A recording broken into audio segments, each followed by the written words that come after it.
देख सकते हो आप, अभी कोर्ट का माहौल कुछ ऐसा है। अभी सारे एडवोकेट भी लोक अदालत में लगाई जाती है और उन केसेस में जैसे एमसीडी के चालान हो गए, बिजली के चालान हो गए, बिजली के केस हो गए, क्योंकि ये ऐसे केस होते हैं कि इसमें सेटलमेंट ही होता है। तो कोर्ट जो है वो ज़्यादा समय खराब ना करके ऐसे केसों को लोक अदालत में रेफर कर दिया जाता है। जय हिंद जय भारत दोस्तों। आज है 15 अगस्त, इंडिपेंडेंस डे। आज हमारे देश का 77वां इंडिपेंडेंस डे है। इसका मतलब ये है कि हमारे देश को आज़ाद हुए हुए 77 ईयर्स हो चुके हैं। और दोस्तों, ये मेरा नया चैनल है और मुझे उम्मीद है इस पे जो भी मैं वीडियोस डालूंगा वो आपको पसंद आएंगी। ये आप देखने जा रहे हो करकरडूमा डिस्ट्रिक्ट कोर्ट दिल्ली में जो है उसकी एक वीडियो जो मैंने बनाई है अपनी इंटर्नशिप के दौरान। मैं 1 मंथ की इंटर्नशिप पे वहाँ था और मैंने अपने सीनियर्स के साथ काफ़ी एक्सपीरियंस लिया, उनके साथ उनकी प्रैक्टिकल नॉलेज ली, क्योंकि थ्योरी नॉलेज और प्रैक्टिकल नॉलेज में डिफरेंस होता है और दोनों का होना भी ज़रूरी है। तो चलिए दोस्तों, बिल्कुल भी टाइम वेस्ट नहीं करते हैं, आप फटाफट जाके वीडियो देखिए। मुझे उम्मीद है आपको वीडियो पसंद आया और हाँ, कमेंट करके बताइएगा कि आपको वीडियो कैसी लगी। और डिस्क्रिप्शन में मैं लिंक्स दे दूँगा, आप किसी से कॉन्टैक्ट करना चाहते हो, कुछ इन्फॉर्मेशन लेना चाहते हो, आप लोग बता सकते हैं। तो चलिए आप जाकर पूरा वीडियो देखिए। हेलो गाइस, कैसे हो आप सब। मेरा नाम है रोहन और मेरी इंटर्नशिप चल रही है। वैसे तो मैं रामपुर से बिलोंग करता हूँ और ये मेरा फर्स्ट ब्लॉग होने वाला है यूट्यूब पे, एक लॉ से रिलेटेड। और गाइस, मैं यहाँ पे करकरडूमा डिस्ट्रिक्ट कोर्ट में हूँ जो कि दिल्ली में है। यहाँ पे आज लोक अदालत है। आज है 30 जुलाई, तो आज यहाँ पे लोक अदालत है। तो किस तरीके से प्रोसीजर्स होते हैं यहाँ पे, क्या क्या होता है, ये मैं आपको बताने की कोशिश करूँगा अपने इस ब्लॉग के थ्रू। तो ये जो मैं बैठा हूँ यहाँ पर, ये मेरे सीनियर की सीट है, तो इन्हीं के पास मैं इंटर्नशिप कर रहा हूँ। सर का नाम है एडवोकेट गिरीश शर्मा। इनका मेन प्रैक्टिस ऑफ एरिया है करकरडूमा डिस्ट्रिक्ट कोर्ट और ये दिल्ली हाई कोर्ट में प्रैक्टिस करते हैं। सो गाइस, अब मैं आपसे आगे मिलता हूँ। और वैसे आज सर तो नहीं आए, आज संडे है और आज लोक अदालत वाला दिन भी है।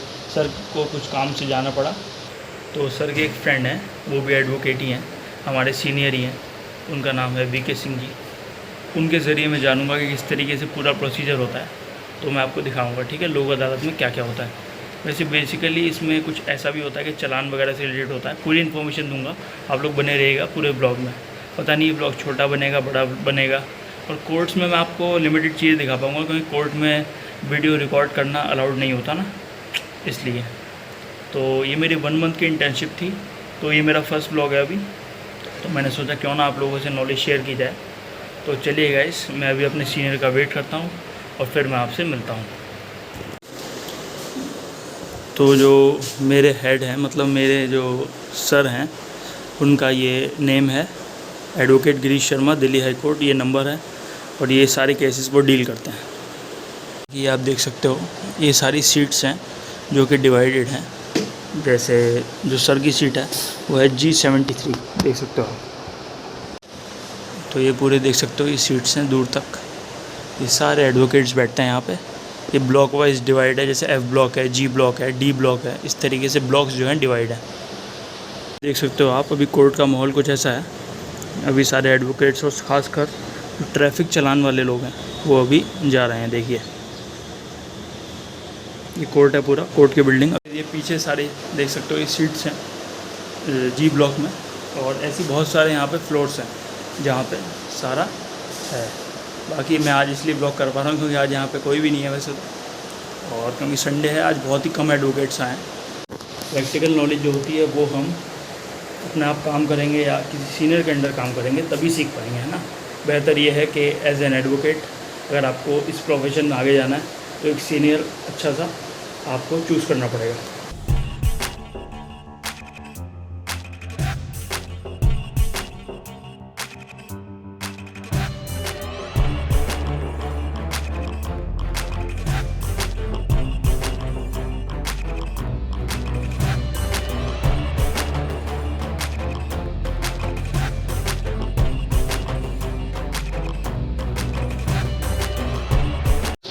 आज मैं आप लोगों को दिखा रहा हूँ कि लोक अदालत कैसे होती है। अभी मैं कोर्ट में मौजूद हूँ और एक पीछे मेरे कॉमन हॉल है जहाँ पे सारे एडवोकेट बैठते हैं और यहाँ से वर्क भी करते हैं। तो मेरे साथ है सर कैसे हैं आप? सर का नाम है एडवोकेट वीके सिंह जी, और सर यहाँ कर डूमर डिस्ट्रिक्ट कोर्ट में प्रैक्टिस करते हैं और हाई कोर्ट में भी केस में। सर थोड़ा बताइए लोक अदालत का क्या प्रोसीजर रहता है सर, क्योंकि मैं तो नया हूँ सर, एक इंटरनेट हूँ सर, लोगों को पता चले, थोड़ा बताइए। पहले मैं इसके बारे में बता देता हूँ। ये कॉमन हॉल है जी सर। और यहाँ पे सोफे वगैरह पड़े हुए हैं, एसी लगे हुए हैं, और सफाई वगैरह दिखाइए एकदम नीट एंड क्लीन ये रहते हैं। और वहाँ यहाँ पे जो करूँगा कोर्ट के जो बाहर से एडवोकेट आते हैं जी, ये उनके लिए ये सेटिंग होती है, जो अपना यहाँ पे बैग रखते हैं, फाइल निकालते हैं, तैयार होते हैं, उसके बाद ये कोर्ट में एंट्री करते हैं। तो ये कॉमन हॉल उनके लिए होता है। और लंच टाइम में या लंच भी कर सकते हैं, जो रेस्ट करना चाहें वो रेस्ट भी कर सकते हैं। ये कॉमन हॉल है और बहुत सुंदर है, और एसी भी लगे हुए हैं जो हमेशा ठंडा रहता है। अब मैं बताता हूँ आपको लोक अदालत के बारे में। सर पहले ये बताइए कि आपको कितना टाइम हो गया था प्रैक्टिस करते हुए? मैं 2012 से। अच्छा, 2012 से। लोक अदालत का मतलब होता है कि जो क्लाइंट होते हैं, जिनके केस होते हैं, वो अगर हम बात करते हैं तो ज़्यादातर जो चालान दिल्ली में चालान वोट करते हैं और अलग अलग तरीके से चालान करते हैं, क्योंकि यहाँ पे जो प्रशासन है, ट्रैफिक पुलिस है, बहुत अलर्ट होती है। और जो दिल्ली पुलिस है वो भी अलर्ट होती है। तो सभी का अलग अलग चालान काटने का वो अलग है। ट्रैफिक पुलिस अलग चालान काटती है और दिल्ली पुलिस अलग चालान काटती है। तो जो दिल्ली पुलिस चालान काटती है वो इंडियन कोर्ट में आते हैं, और ट्रैफिक पुलिस जो है वो रेगुलर कोर्ट में आते हैं। तो जो यहाँ पे दिल्ली में जो है आजकल क्या है कि हर जगह, हर रेड लाइट पे, हर खंभे पे कैमरे लगे हुए हैं। जी। तो जो प्रशासन के द्वारा ट्रैफिक नियमों के हिसाब से जो स्पीड नियंत्रित लिखी हुई है कि इतनी स्पीड से आप ऊपर गाड़ी नहीं चला सकते, और ऊपर से ऊपर गाड़ी की स्पीड जाती है, उसमें चाहे कोई भी आम आदमी हो, कोई भी स्टूडेंट हो, कोई भी अधिकारी हो, इवन जजेस हो, IAS ऑफिसर हो, वो कैमरा जो है सबकी स्पीड को कैप्चर करके और चालान भेज देता है। बिल्कुल, सबके लिए मतलब लॉ जो है बराबर है, चाहे वो कितना ही बड़ा व्यक्ति हो, छोटा इंसान हो, कोई भी। हाँ, तो उनके लिए दिल्ली सरकार ने एक ऑप्शन निकाला है कि जो इनको बोलते हैं NVT के चालान, जो कैमरे के चालान होते हैं वो NVT के चालान होते हैं, और वो लोक अदालत के लिए उनको रेफर कर दिया जाता है। और क्योंकि ट्रैफिक पुलिस ने एक पोर्टल बनाया हुआ है जो लोक अदालत जब ऑर्गेनाइज होती है उससे 3 दिन पहले वो पोर्टल खुलता है, और उस पोर्टल पे चालान की रसीद निकलती है। एक गाड़ी की बहुत सारे चालान होते हैं, लेकिन वो सिर्फ 5 चालान ही अलाउ करते हैं। एक वन टाइम में 5 चालान ही निकलेंगे, और उसमें कोड भी मेंशन होता है, किस डिस्ट्रिक्ट में जाना है वो भी मेंशन होता है। और वो कोर्ट में आने के बाद उनको कोर्ट में उनका उद्देश्य होता है जजेस का कि ज़्यादा से ज़्यादा उनको रिलीफ दिया जाए। जैसे 10,000 का चालान है तो उनको ज़्यादा से ज़्यादा रिलीफ है कि वो 500 रुपये में यहाँ पे भुगतान होता है, और ऊपर से किसी भी तरह का कोई खर्चा नहीं होता। और उन जज साहब के सामने पेश होते हैं, पेश होने के बाद वहीं पे उनका काम होता है, और विदिन 30 मिनट उनको रिसिप्ट प्रोवाइड करा दी जाती है, और वो यहाँ से अपना चले जाते हैं। बिल्कुल, इसका मतलब ये हुआ कि मतलब कहीं का चक्कर नहीं काटना उसे, कि मतलब कभी किसी ऑफिस जाना, कभी थाने आना, ऐसा नहीं। बिल्कुल, मतलब यहीं पे सारा हो जाएगा। हम थोड़ा कॉमन हॉल के अंदर आ गए हैं क्योंकि बाहर साउंड की थोड़ी दिक्कत थी, तो सर चलिए वहीं से कंटिन्यू करते हैं। यहाँ से आप बता देते। मैं कॉमन हॉल के बारे में बात कर रहा था, तो रोहन जी दिखाएंगे एक बार कैमरा घुमा के कि देखिए किस तरह से मेंटेन किया गया है। बिल्कुल, देखिए कॉमन हॉल है, अभी हम यहाँ पे बैठे हैं सर के साथ, और ये पूरा कॉमन हॉल है। देखिए यहाँ पे कूलर्स, एसीज वगैरह सब हैं। ये करकर डूमर डिस्ट्रिक्ट कोर्ट का कॉमन हॉल है, जहाँ पे जिसका नाम है एडवोकेट कॉमन हॉल। यहाँ पे सभी लोग बैठते हैं, सारा काम अपना यहाँ से करते हैं। जिनके पास चैम्बर नहीं है वो भी यहाँ पे बैठ के काम कर सकते हैं, और आराम से सब देखिए सर बैठे हैं, इस तरीके से आप लोग बैठ सकते हैं। देखिए यहाँ से व्यू कुछ इस तरीके से आ रहा है। देखिए सर बैठे हैं, ऐसे ही आप लोग भी आके बैठ सकते हैं, जो भी एडवोकेट से या फिर जो भी स्टूडेंट्स। तो मैं बता रहा था चालान का, तो मैंने बता दिया। इसके साथ साथ केसेस भी लोक अदालत में लगाए जाते हैं, और उन केसेस में जैसे MCD के चालान हो गए, बिजली के चालान हो गए, जी सर, बिजली के केस हो गए, क्योंकि ये ऐसे केस होते हैं कि इसमें सेटलमेंट ही होता है। तो कोर्ट जो है वो ज़्यादा समय खराब ना करके ऐसे केसों को लोक अदालत में रेफ़र कर दिया जाता है उनको जी। और उनके साथ बैठ के उनको ज़्यादा से ज़्यादा केसों को सेटल करके उनको ख़त्म कर दिया जाता है। जी और उसमें जो भी सेटलमेंट अमाउंट होता है, एमसीडी का हो चाहे बिजली का हो या और कोई डिस्प्यूट होते हैं, उनको कम से कम उसमें कोशिश यही रहती है ऑनरेबल कोर्ट की कि उनको जल्दी से जल्दी ख़त्म करके कोर्ट का लोड कम किया जाए केसेस का। बिल्कुल। तो लोक अदालत का यही मतलब है कि क्लाइंट को ज़्यादा से ज़्यादा रिलीफ दिया जाए, इसीलिए ये लोक अदालत ऑर्गेनाइज की जाती है पूरे ऑल ओवर इंडिया में। बिल्कुल। तो ये था लोक अदालत का उद्देश्य क्या होता है, मैंने सर से जाना।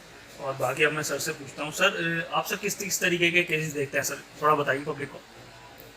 देखिए, एक एडवोकेट को ऑलराउंडर होना चाहिए। बिल्कुल। और उसमें चालान से लेके बड़े से बड़े केस तक, चाहे वो सिविल हो, सिविल केस हो, चाहे वो क्रिमिनल केस हो, और किसी भी तरह का केस हो, उसके साथ साथ मिसलेनियस वर्क बहुत आता है जी। उसमें कंप्लेंट बनाना, और डिफरेंट तरीके से आते हैं। एफिडेविट हो गया, रेंट एग्रीमेंट हो गया, प्रोफेशनल रेंट एग्रीमेंट हो गया, बहुत सारे एक ये मिसलेनियस वर्क होता है। तो उस तरह का काम आता है। और हमारे पास सिविल केसेस भी हैं, और हमारे पास क्रिमिनल केसेस भी हैं, और मिसलेनियस वर्क तो रहता ही है। और हमारा उद्देश्य ये रहता है कि अगर कोई हमारे पास केस आता है तो पहले हम उनकी स्टोरी सुनते हैं, उनके एविडेंस पेपर्स वगैरह चेक करते हैं। अगर हमको लगता है कि उनको हम रिलीफ दिला सकते हैं तो ही हम उनका केस लेके हम आगे प्रोसीडिंग शुरू करते हैं, केस बनाते हैं। अगर हमको लगता है कि ये केस इनके फेवर में नहीं हो सकता तो हम उनको मना कर देते हैं कि आपको इसमें रिलीफ नहीं मिलेगा। और ये हमारा काम करने का एक तरीका है। ऐसा नहीं है कि कोई भी क्लाइंट आ गया और हम आते ही बिना उसके पेपर देखे कि चाहे वो उसको रिलीफ मिले या नहीं मिले, बस एक उद्देश्य हमारा ये नहीं है कि उससे पैसा ही लेना है। हमारा उद्देश्य ये भी होता है कि उसको हम रिलीफ दिलाएं, और रिलीफ दिला के पैसे लेंगे तो उसको भी अच्छा लगेगा, क्लाइंट को भी, और हमारे को भी खुशी होगी। तो ये कुछ नॉलेज थी जो मैंने वीके सर के साथ शेयर करी और आप लोगों तक पहुंचाई। तो बहुत सारे लॉ इंटर्न्स होंगे और एडवोकेट्स होंगे और लॉयर्स होंगे और लॉ स्टूडेंट्स होंगे, लॉ की फील्ड से जुड़े हुए बहुत सारे लोग होंगे जो ये वीडियो देख रहे होंगे। सर आप क्या कहना चाहेंगे सर, जो भी स्टूडेंट्स हैं जो कि law as a career option choose करना चाहते हैं और आगे एडवोकेसी में, जुडिशरी में जाना चाहते हैं, सर थोड़ा बताइए कि मतलब इस फील्ड में सर जो उन्हें सर मतलब क्या महसूस करने को मिलेगा और क्या क्या एक्सपीरियंस मिल सकता है सर, थोड़ा बताइए सर। देखिए, लॉ एक बहुत अच्छा लॉयल फील्ड है अगर इसको ईमानदारी से, मेहनत से किया जाए। जी। आप लॉ फील्ड में आते हैं और लॉयर के रूप में काम करते हैं तो सबसे पहला आपका व्यवहार अच्छा होना चाहिए, आपके इसमें ऑनेस्टी होनी चाहिए, और इसमें सबसे ज़्यादा है आपको स्टडी। जी। आप स्टडी से अप टू डेट रहेंगे तो आपको नॉलेज होगी तो आप अच्छे से कर पाएंगे।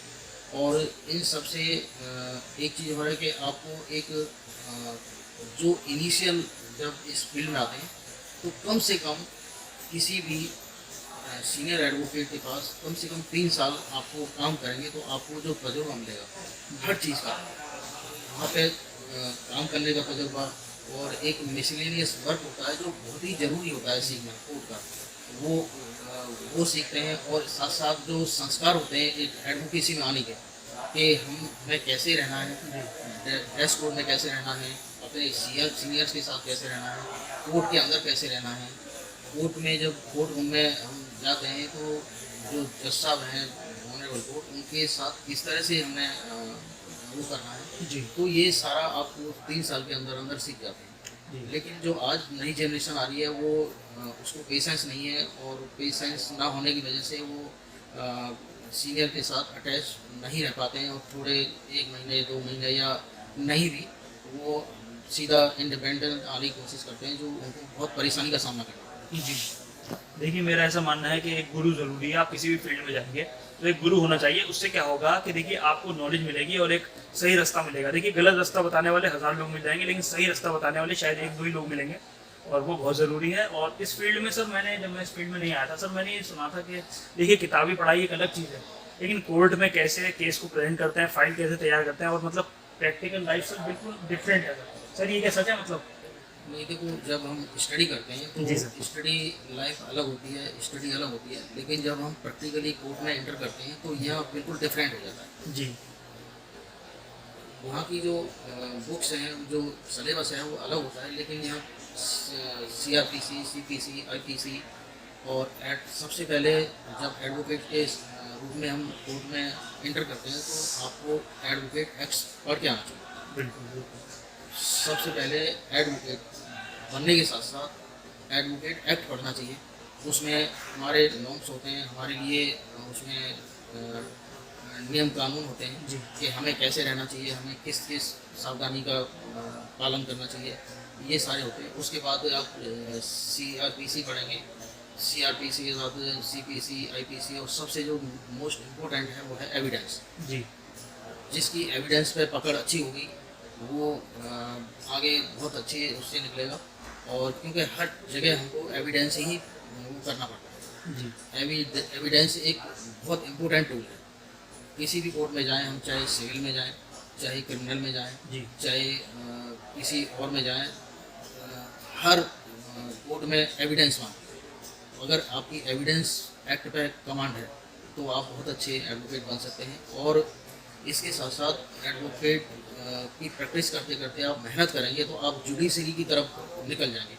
और एक जुडिशरी की तरफ जब निकलेंगे तो आपके अंदर एक कॉन्फिडेंस और एक लगन होनी चाहिए, तो आपको जुडिशरी में जाने से कोई नहीं रोक सकता। बिल्कुल, क्योंकि देखिए जो जज साहब होते हैं, ऑनरेबल जजेस होते हैं, मतलब वो एक पावरफुल जॉब है। और वहाँ पर एक तो देखिए एडवोकेट जो होते हैं वो कोर्ट के ऑफिसर्स होते हैं, फिर जज साहब होते हैं। लेकिन जज साहब जो उनके पास पावर होती है कि वो बड़े बड़े, मैंने देखा IAS ऑफिसर्स और IPS ऑफिसर्स, मतलब बड़े बड़े ऑफिसर्स तक को वो तलब कर सकते हैं कोर्ट के जरिए। सर थोड़ा इस बारे में समझाइए। सर मैंने एक चीज़ और देखी थी कि मतलब मैं देख रहा हूँ सर आए दिन सर हाई कोर्ट में जैसे कोई DM साहब हैं, कोई SP साहब हैं, सर उनको तलब कर लिया जाता है।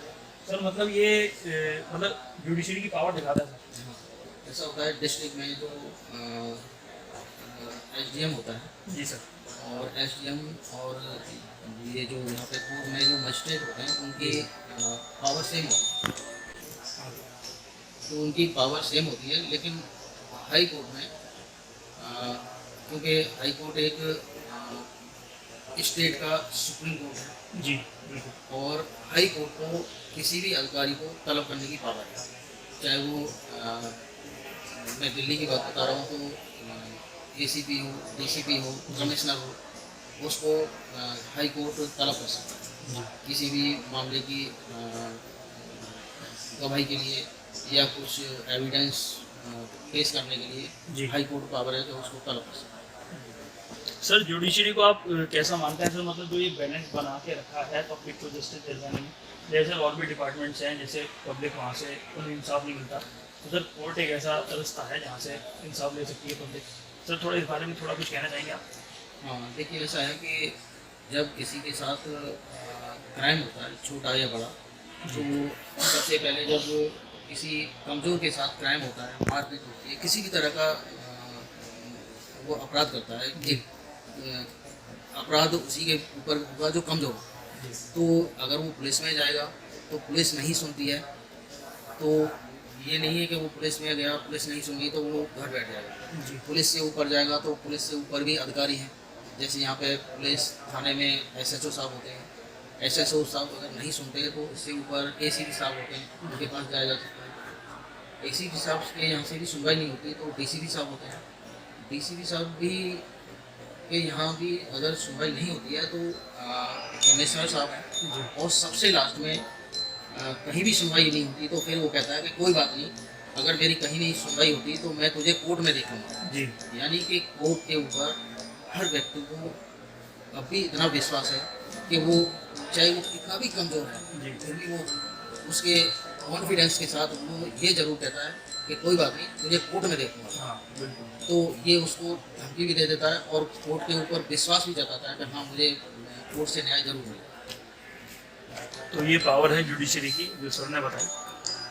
सर मैं आपसे ये जानना चाहूँगा कि मैंने देखा है सर यहाँ की जुडिशरी में और यूपी की जुडिशरी में कुछ डिफरेंसेस देखने को मिलता है सर, या फिर सर और भी स्टेट्स हैं आसपास, जैसे राजस्थान हो गया सर, मध्य प्रदेश हो गया, हिमाचल प्रदेश हो गया, उत्तराखंड हो गया, सर ये आसपास दिल्ली के स्टेट्स हैं, लेकिन sir Delhi capital of India है। सर यहाँ पे सर एक चीज़ है कि मतलब जैसे यूपी में किसी को डिस्ट्रिक्ट कोर्ट से हाई कोर्ट जाना है तो पहले उसे जैसे मान लीजिए सर डिस्ट्रिक्ट कोर्ट है मुरादाबाद में और फिर उसे जाना है इलाहाबाद सर, तो सर 2 डिफरेंट सिटीज़ का फर्क भी हो गया। सर यहाँ दिल्ली में डायरेक्टली डिस्ट्रिक्ट कोर्ट के जो एडवोकेट हैं वो हाई कोर्ट भी अप्रोच कर सकते हैं और हाई कोर्ट के बाद अगर वहाँ उन्हें जस्टिस नहीं मिलता है तो वो सुप्रीम कोर्ट भी अप्रोच कर सकते हैं। सर इस चीज़ को आप कैसे देखते हैं और सर थोड़ा डिफरेंस समझाइए कि मतलब क्या क्या प्रोसीजरल डिफरेंस है, क्या डिफरेंस है इसके बारे में मैं आपको बताता हूँ। जब मेट्रो नहीं थी तो हम भी पहले अपने जो डिस्ट्रिक्ट कोर्ट है जैसे कटकड़ुमा है तो यहीं काम करते थे और ज़्यादातर यहीं के केस लेते थे। जी। अब क्या है, मेट्रो सभी कोर्ट से लिंक है, आने जाने की सुविधा बहुत अच्छी है।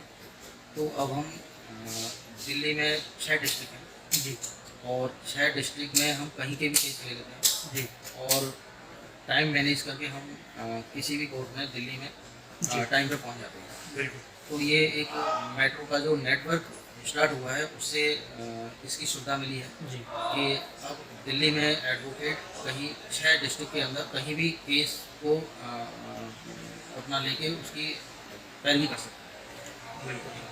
अब रही सुप्रीम कोर्ट और हाई कोर्ट की बात, क्योंकि ये दिल्ली है और यहाँ पे सुप्रीम कोर्ट भी पास में है और हाई कोर्ट भी पास में है।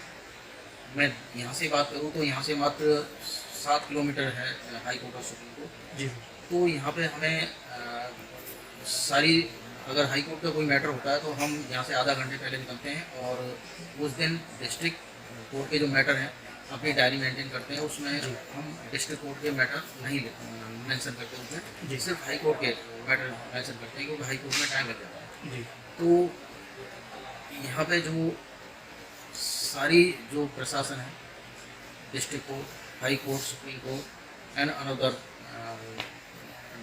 जो ऑफिसेस हैं जी वो सभी नियरेस्ट हैं। तो ये सुविधा होती है कि हम अगर कोई हमने कंप्लेंट करनी है या कहीं पेश होना है, किसी क्लाइंट को लेके पेश जी। होना है केस के लिए, तो हम किसी भी डिस्ट्रिक्ट कोर्ट में आसानी से पहुंच जाते हैं और इसीलिए अब हमें कोई परेशानी भी नहीं होती और एडवोकेट के लिए ये बहुत अच्छा हो गया है कि अब वो एक कोर्ट डिस्ट्रिक्ट कोर्ट पर डिपेंड ना होके 6 डिस्ट्रिक्ट का काम ले सकता है। उसके साथ साथ हाई कोर्ट, सुप्रीम कोर्ट का भी देख। जी। तो दिल्ली में देखिए एडवोकेसी करने का थोड़ा ये अंदाज़ है और बाकी अलग अलग स्टेट्स में अलग अलग तरीके हैं एडवोकेसी के, बाकी दिल्ली में कुछ ऐसा अंदाज़ है। बाकी मैं आपको कोशिश करूँगा सर के द्वारा थोड़ा कोर्ट के बारे में और जानने की कोशिश करेंगे। अभी हम लोग चलेंगे, जो भी चीज़ें होंगी सर थोड़ा समझाएंगे कि कटकड़ुमा डिस्ट्रिक्ट कोर्ट में क्या क्या चीज़ें हैं, स्ट्रक्चर किस हिसाब से बना है। बाकी कोर्ट रूम वही था जो मैंने आपको दिखाया, बाकी अंदर तो रिकॉर्डिंग अलाउड नहीं होती इसलिए मैं अंदर रिकॉर्डिंग नहीं कर सकता हूँ। बाकी बाहर से जो भी दिखाने की कोशिश करूँगा मैं आपको, आप लोग देखिएगा और कोई भी क्वेश्चन हो तो कमेंट में आप क्वेश्चन भी लीजिएगा। बाकी अगर कोई भी केस से रिलेटेड आपको डिस्कशन करना हो या कुछ भी करना हो, मैं सर का नंबर जो है वो डिस्क्रिप्शन में डाल दूँगा और ब्लॉग डाल दूँगा, एड्रेस डाल दूँगा। किस तरीके से आप लोग कॉन्टैक्ट कर सकते हैं सर से वो सब मैं डिस्क्रिप्शन में डाल दूँगा और स्क्रीन पर भी चला दूँगा, वहाँ से भी आप कॉन्टैक्ट कर सकते हैं। बाकी देखिए मैं ऐसी वीडियो नहीं बनाता हूँ, मैं सर के पास आया था, इनका नाम था एडवोकेट गिरीश शर्मा सर। आज वो किसी वजह से नहीं है लेकिन सर भी उन्हीं के साथ ही प्रैक्टिस करते हैं इस कोर्ट में। तो सर से मैंने एक्सपीरियंस लिया तो मुझे तो काफ़ी अच्छा लगता है क्योंकि मुझे यहाँ पे 1 मंथ होने आ रहा है एज एन इंटर्न। और मैं आप लोगों को भी ये सजेस्ट करूँगा कि आप लोग भी अगर प्रैक्टिस करना चाहते हैं तो आप सर से बात कर सकते हैं, है ना सर? बिल्कुल सर से, या फिर जो भी आप लीगल नॉलेज लेना चाहते हो, किसी भी तरीके से कुछ भी पूछना चाहते हो सर से आप पूछ सकते हो। तो चलिए अब मैं आपसे आगे बढ़ता हूँ।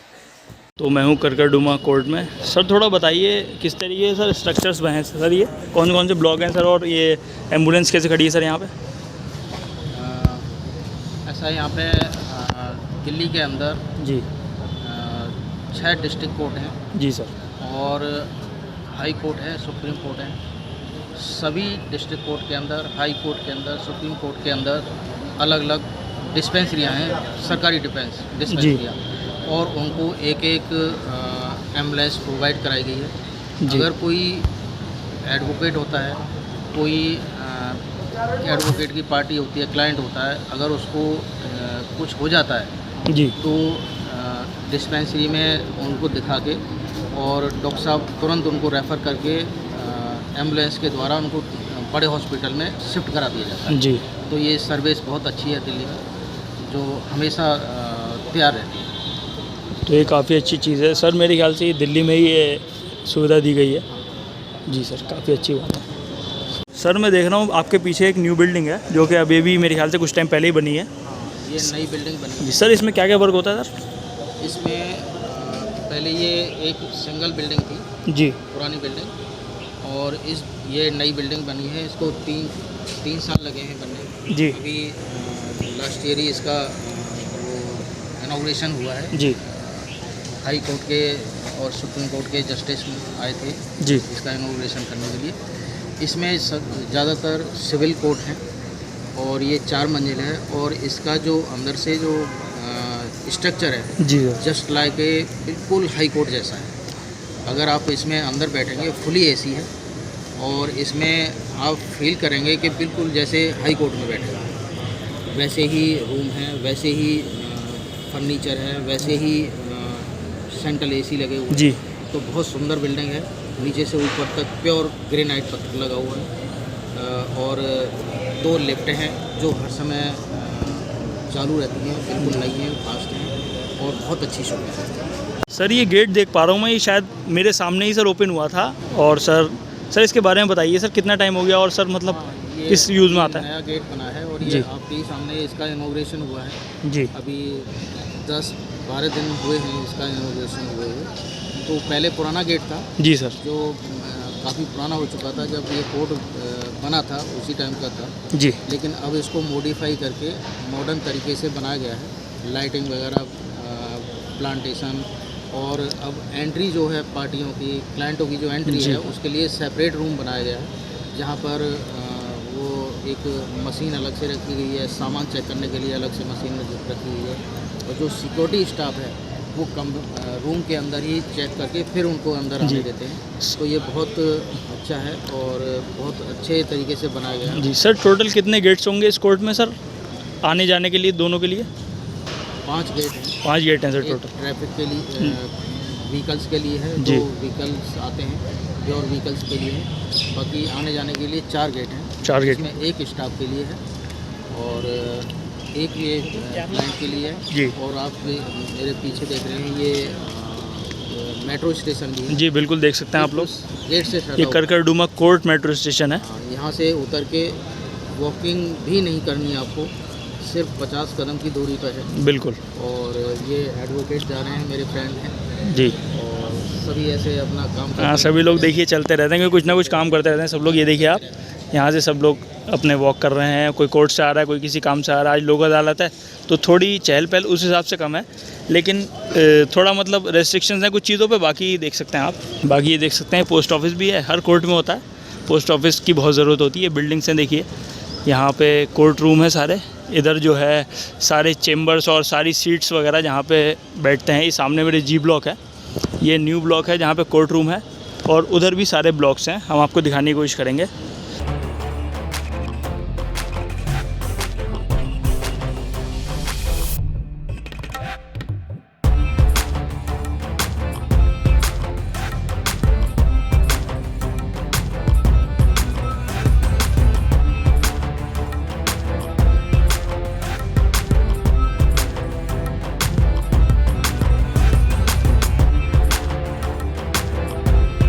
ये पीछे है लाइब्रेरी जो कि बंद है। सर थोड़ा बताइए इस लाइब्रेरी में किस किस तरीके की बुक्स होती हैं?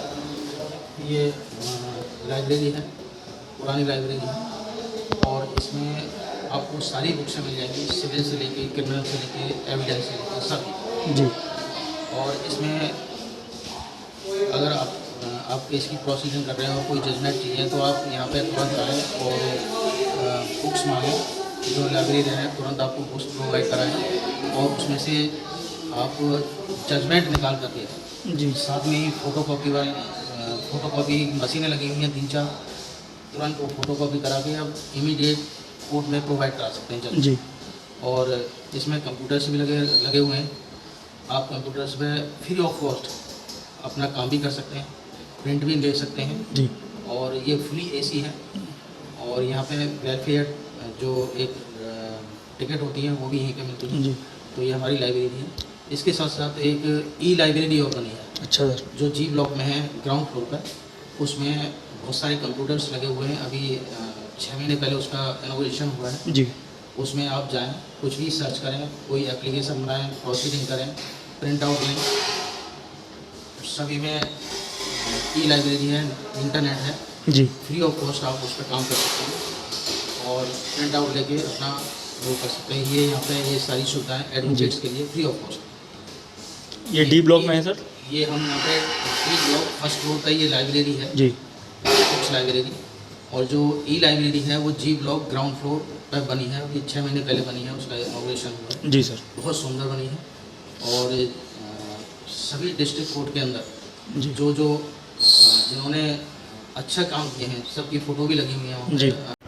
तो अभी हम लोग पहुंच चुके हैं सीट पर जहाँ पे सर बैठते हैं। यहाँ पे गिरीश सर मिलेंगे आपको, वीके सिंह जी मिलेंगे, और ये पीछे देख सकते हैं सारे नंबर्स वगैरह भी हैं, आप लोग कांटेक्ट कर सकते हो। सर थोड़ा बताइए सर, यहाँ पे मैंने देखा पार्किंग भी है सर सेपरेट सब लोगों के लिए?